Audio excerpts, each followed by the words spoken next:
Joining us now, Congressman Steve Cohen. He's a Democrat from Tennessee who's been outspoken on the Israel conflict. He also happens to be Jewish. Congressman Cohen, thank you very much for coming on the program. Appreciate it. So what do you make of Netanyahu's incentive here, of what he's saying, et cetera? I think you well summarized it, Dan. The fact is, Netanyahu is a lot like Trump. He has to win or he'll probably go to jail. And he's looking out for his own self-interest. He's a goth, and he got caught getting cigars and wines and champagnes and, extorting money out of Hollywood producers. And he doesn't want to have to deal with that. He does not have the hostages as his first priority. His first priority is himself. And that is sad because I really grieve the losses of every hostage. But the sixth, I've gotten to know the Paul and Goldbergs. They've been to the Capitol many times. I've met them on at least 4 occasions and was at the Democratic convention. And I got the chance started to bring them home during the convention, which Rachel responded to in a beautiful manner, and it touched her. A beautiful kid, Hirsch, and his being killed, I think, was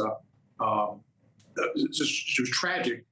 I don't know that it was necessarily what Hamas says now, that they've told their soldiers, if the Americans get close, to kill the hostages. From what I understand, that they were killed between Thursday and Friday morning, and the Americans, the IDF did not discover them until Saturday afternoon. That's at least a day and a half, maybe 2.5 days. I doubt they were that close for the Hamas soldiers to know they were there and killed them for that reason. I think they executed them, and I think he knew that executing those young people, who people had identified with, would bring the most pressure on Netanyahu and try to bring about the deal.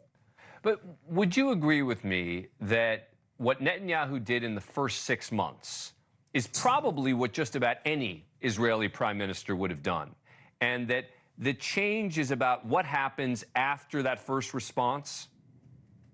Well, they've got to have an end deal, and how is Gaza governed, and who's going to be in charge of it. I have a meeting with other people. I'm going to attend next week in Washington with the ambassador from Saudi Arabia to the United States. And I'm going to bring up the issue of Saudi Arabia is willing to participate in a peacekeeping force, and they could be, along with others, forces that protect the Philadelphia corridor. Egypt didn't do a good job on their own, obviously, but maybe Saudi Arabia and the UAE and other countries, Jordan, could provide that security for Israel and for the world. That should not be a corridor that's allowed for weapons to be brought in, or for soldiers to be brought in or exited. But we've got to find a way to bring those hostages home, and we need to bring them home. Let me play you a piece of sound. This is Netanyahu setting the record straight about the deals that have been on the table. You would know about the kinds of deals that have been offered, et cetera. So I want you to listen to this and tell me if you think that this is accurate. Well, I want to set the record straight.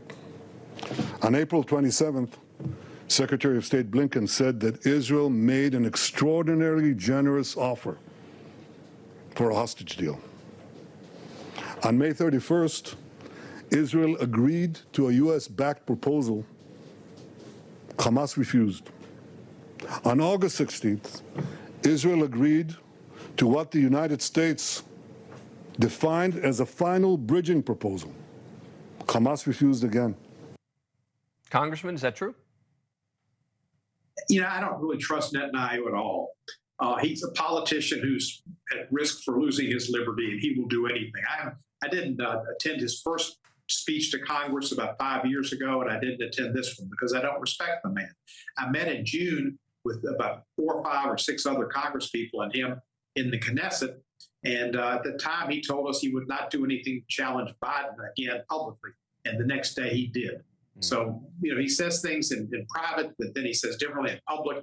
He's not to be trusted. Hell, there's probable cause that he violated the law and violated his oath of office, and he can't believe him. And I don't think that Israel can continue as a country with a war coming on all sides from Iran and the Houthis and Hezbollah, as well as Hamas. They need to get peace, and they need to have long-standing peace and protect the Israeli people. Israel's lost 343 soldiers let alone quite a few hostages and the hundreds that are being held now.